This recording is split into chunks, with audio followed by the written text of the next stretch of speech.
जिला कांग्रेस कमेटी द्वारा शनिवार को बगैर अन्य पिछड़ा वर्ग के आरक्षण के पंचायत चुनाव कराने के विरोध में 40 चौराहे पर धरना प्रदर्शन किया गया। धरना कार्यक्रम को कांग्रेस जिला अध्यक्ष अजित काठेर ने संबोधित करते हुए कहा कि भाजपा सरकार हमेशा से अन्य पिछड़ा वर्ग के लिए जनविरोधी रही है। पंचायत चुनाव में पिछड़ा वर्ग को आरक्षण प्रदान न करना इस वर्ग की जनता के साथ अन्याय है।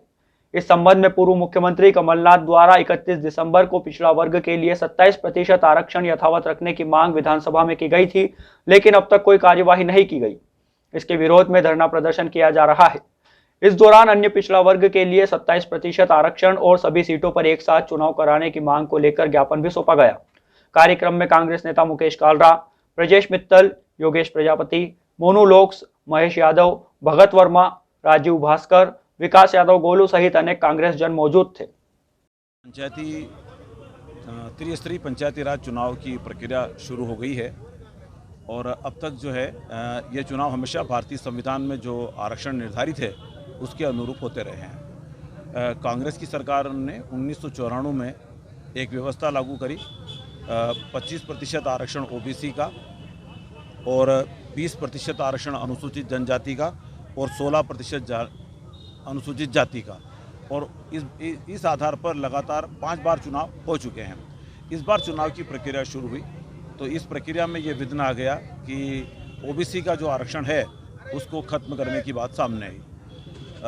कांग्रेस ने इस देश में संविधान बनाया और हमने ये सुनिश्चित किया कि समाज के जो कमज़ोर वर्ग के लोग हैं उनको आरक्षण के माध्यम से स्थापित किया जाए और भेदभाव नहीं हो और समानता की स्थिति बने।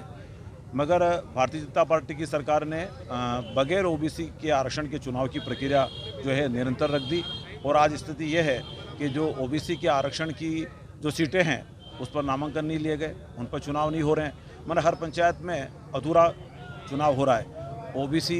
ओबीसी की सीटों पर चुनाव नहीं हो रहे हैं, उनके फार्म नहीं लिए गए, है ना। और जो बाकी चुनाव हो रहे हैं उनके बारे में भी संशय बना हुआ है। उनकी मतगणना, मतदान तो होगा, मतगणना नहीं होगी, रिजल्ट नहीं दिए जाएंगे। भारतीय जनता पार्टी ने जानबूझकर यह व्यवस्था निर्मित कर दी है। तो हमारी आज मांग ये है कि पहले ओबीसी का आरक्षण किया जाए, आरक्षण होने के बाद में सभी सीटों पर एक साथ चुनाव करा जाए।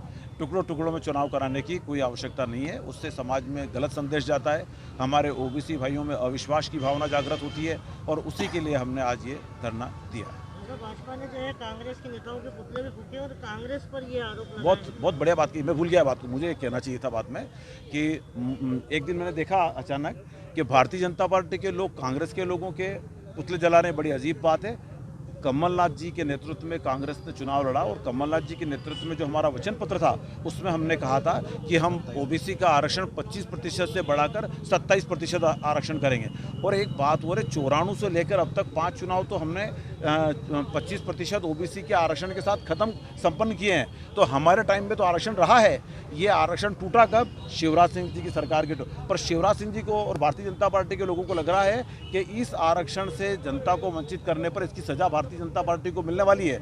और ये आदतन जो ना झूठ बोलने में, जोर से बोलने में और जल्दी बोलने में माहिर है। उनको मालूम पड़ा कि आरक्षण की सजा अपने को मिलेगी, उसके पहले यहाँ पुतले जलाने लग गए और झूठा प्रचार करने लगे कि कांग्रेस के लोगों की वजह से। जबकि कांग्रेस ने बहुत स्पष्ट किया कि कांग्रेस न्यायालय में इसलिए गई कि जो रोटेशन प्रणाली है उसको फॉलो करो। एक बार एक सीट पर आदिवासी वर्ग का सरपंच रह गया, अब दूसरी बार दूसरे वर्ग को सरपंच बनाओ। एक बार एक जगह ओबीसी वर्ग का सरपंच रह गया, इस बार ओबीसी वर्ग की जगह दूसरे वर्ग को सरपंच बनाओ। हम तो उस रोटेशन की मांग कर रहे हैं। हमने नहीं कहा कि ओबीसी का आरक्षण खत्म किया जाए। ओबीसी का आरक्षण भारतीय जनता पार्टी की सरकार की लापरवाही की वजह से हुआ और उसका झूठा आरोप लगाने के लिए निमश में और भारतीय लोगों ने कांग्रेस के लोगों के पुतले जलाए। हम उसकी निंदा करते हैं और ये बात तय है कि ये भारतीय जनता पार्टी के आदतन झूठ बोलने में माहिर है, आदतन झूठी कार्रवाई करने में माहिर है और इसी के लिए उन्होंने किया। और आज हमने इसी बात के लिए धरना दिया कि आपकी नीयत अगर साफ है तो कहिए ना कि पहले ओबीसी का आरक्षण कराएंगे, बाद में चुनाव करेंगे। नरोत्तम मिश्र कह तो रहे हैं पर कानून नहीं ला रहे हैं, आदेश नहीं निकाल कर रहे हैं और चुनाव की प्रक्रिया लगातार बढ़ती जा रही है। तो इस चुनाव की प्रक्रिया को रोकना चाहिए। पहले जो है ओबीसी का आरक्षण कराइए, स्पष्ट करो कि 25% दे रहे हो कि 27% दे रहे हो, वो आरक्षण कराओ और उसके बाद एक साथ सभी सीटों का चुनाव कराओ। इसकी मांग के लिए आज हमने धरना दिया।